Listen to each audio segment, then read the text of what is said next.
की चढ़ता मजनुआ के पानी आहो भोले दानी नु हो हे भोले बाबा टूटे ना मजनु आसे नाता चढ़ाई बेल पातानु हो। हर हर महादेव।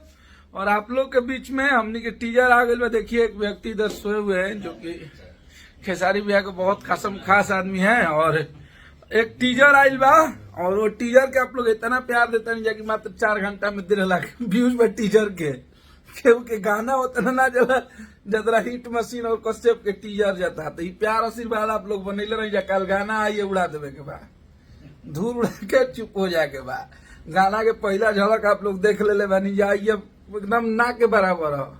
बहुत कुछ बा आप लोग सुना जाता। आप लोग के पूरा मजा आई फुल टू फुल फनी डांसिंग और भक्तिमय बा।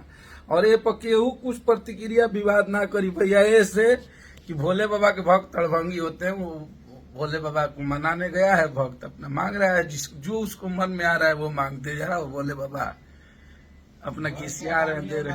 हाँ, और कोई भी भोले बाबा के यहाँ जाता है तो मांगता ही है भाई। अड़भंगी भक्तों का क्या है। तो आप लोग कल तैयार रहिएगा 6:15 में इस गाने को हम लोग रिलीज कर रहे हैं आप सबके चैनल अन्नपूर्णा फिल्म से।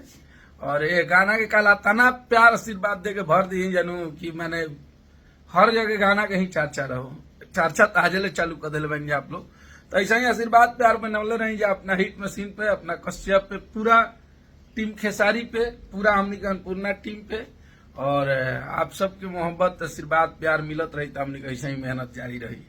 तो काल तैयार होके के बाद धूल उड़ावे खातिर केनियो लोग जे के नहीं भैया मार के धूल उड़ा दिया जाई।